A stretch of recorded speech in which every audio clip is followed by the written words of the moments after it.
联动防御魂导器全力开启，不惜一切。相信帝天也不会坐以待毙，是主力物。他们竟然让兽神帝天受伤了！难道今天真的是兽神的身陨之日 In-depth analysis of Soul Land 2, episode 163, latest preview. Dragon Tamer, Clown, Death Duluo, Zhongli Wu makes his debut. The continent's strongest, Di Tian, is severely wounded by humans. 他们竟然让兽神帝天受伤了！ First, this opening scene still shows Yu Hao emerging from seclusion to battle the beast, God Di Tian. As for what Zhuangzi says here, we will discuss that later. However, it is not difficult to see from the footage that Di Tian is still wielding the Black Dragon sword, while Yu Hao has to wear the ultimate ice god of war armor and wield the Morning Dew blade just to barely withstand the first strike. It may look as though Yu Hao is handling it with ease, but in reality, only Yu Hao himself knows that he has absolutely no chance of enduring the second strike. Therefore, Yu Hao decisively lures Di Tian toward the Sun Moon army camp ahead. This is exactly what we mean by diverting disaster towards someone else.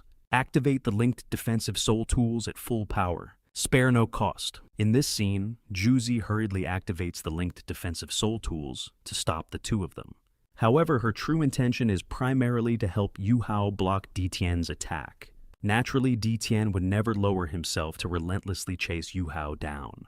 If he wanted to kill Huo Yu Hao, all he would need to do was draw the Black Dragon sword and unleash a single slash. We already gave a detailed explanation of the Black Dragon sword in the previous video. Although this weapon is described as a soul skill, I personally feel that it is practically no different from a divine skill.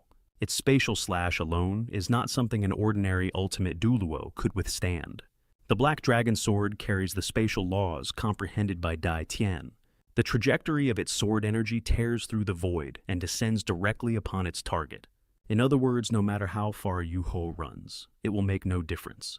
However, it is precisely because of the assistance provided by Juzi's linked defensive soul tools that Yu Hao is able to barely withstand the second slash. Only after blocking it does Yu Hao truly understand the terrifying power of the Beast God.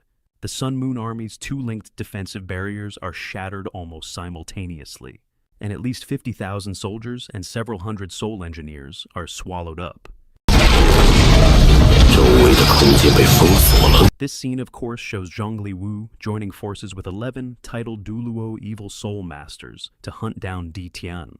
Honestly, just for daring to hunt Di Tian alone, I'd call Zhongli Wu the bravest Super Duluo in Soul Land 2. Seriously, Zhongli Wu must have lost his mind today. Otherwise, how could a level 98 Super Duluo possibly challenge a peak quasi-god? As for why Zhongli Wu would do something like this, it was naturally because Juzi encouraged him.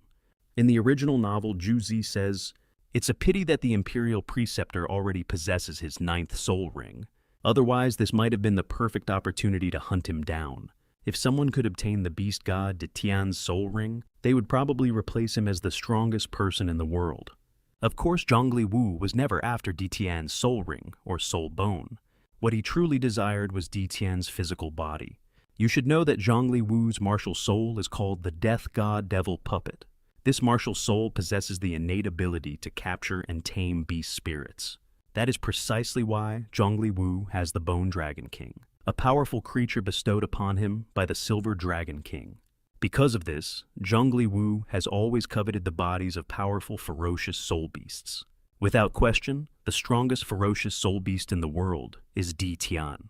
If Zhongli Wu could refine a puppet using part of Di Tian's soul together with his physical body, he might truly have a chance to break through and become an ultimate Duluo. 难道今天真的是兽神的身陨之日？相信帝天也不会坐以待毙。 This scene naturally shows Zhongli Wu joining forces with 11 titled Duluo Evil Soul Masters to injure Di Tian. Of course, they also receive support from Juzi's linked soul tools. Although Juzi's true intention is to set Zhongli Wu up, she still activates all of the linked soul tools in order to protect Yu Hao. As for why Di Tian is wounded, it is not only because he is trapped by the spatial blockade and forcibly withstands 1/3 of Juzi's linked attacks, but also because of the enormous Crimson Spear unleashed by Zhongli Wu. This attack is known as the Holy Spirit Blood Sea Wraith Spear. It is neither Zhongli Wu's personal soul skill, nor a weapon that comes with his martial soul.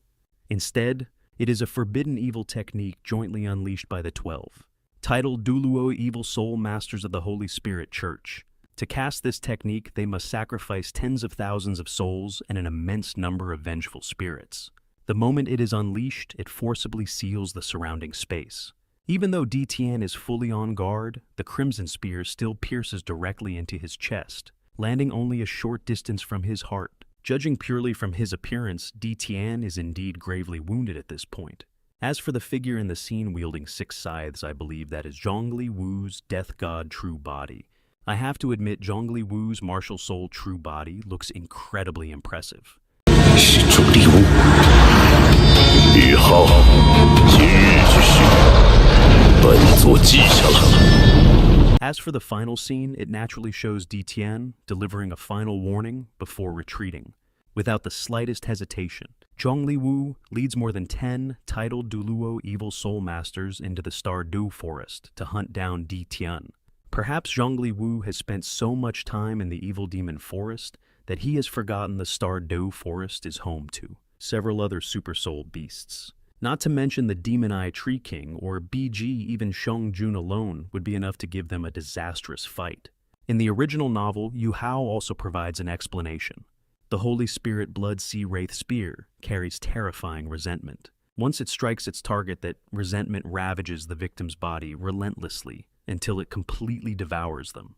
However, the brand new soul power, born from the perfect balance of yin and yang, possesses an astonishing resistance to all forms of external energy. Whether it is corrosive resentment, sinister evil power, or even spatial force, this unique soul power naturally suppresses and neutralizes foreign energies that attempt to invade the body. Although the resentment contained within the Holy Spirit, Blood Sea Wraith Spear is unimaginably terrifying, capable of relentlessly eroding its victim from within until nothing remains. It was ultimately aimed at the wrong opponent. Di Tian is no ordinary soul beast. As the beast god and the undisputed ruler of the Stardew Forest, he is cultivated for hundreds of thousands of years, refining his control over yin and yang to an almost flawless level. With such profound mastery of balanced soul power, even this forbidden technique would struggle to inflict lasting damage. The wound may appear severe on the surface, but cleansing the invading resentment is well within Di Tian's capabilities. Unfortunately, Zhongli Wu and the Holy Spirit Church fail to realize one crucial fact. Wounding the beast god is one thing. Chasing him back into the Stardew Forest is an entirely different matter. The moment these evil soul masters cross into the heart of the Stardew Forest, they are no longer hunters, they become prey. This is Di Tian's territory, where every powerful soul beast answers to his command. Even if Di Tian has been injured, there are still countless terrifying beings standing behind him. There is no need to mention powerhouses like the Demon Eye Tree King, or BG. Sheng Jun alone possesses enough overwhelming strength to push even elite-titled Duluo to the brink of death. Once these super soul beasts join forces, the Holy Spirit Church's numerical advantage disappears almost instantly. This is exactly why Huo Yuhao remains surprisingly calm, despite witnessing Di Tian's injury. He understands better than anyone that no matter how powerful the Holy Spirit Church may be, invading the beast god's homeland is nothing short of walking straight into a death trap. And just as Yu Hao predicts, reality proves him absolutely right. The expedition that Zhongli Wu confidently leads into the Stardew Forest quickly turns into a nightmare. Instead of returning with Di Tian's body, the Holy Spirit Church suffers devastating losses. More than 40% of the titled Duluo Evil Soul Masters who participate in the operation never make it back alive, paying the ultimate price for underestimating the ruler of the Stardew Forest. In the end, this battle serves as a harsh reminder of why Di Tian has long been recognized as the strongest being on the continent. Even while gravely wounded, no one can casually challenge the beast god on his own territory and expect to leave unscathed. What are your thoughts on this outcome? Was Zhongli Wu's gamble bold and admirable, or was it simply arrogance from the very beginning? If you enjoy my way of explaining and storytelling, don't forget to like and subscribe. It really motivates me to keep creating.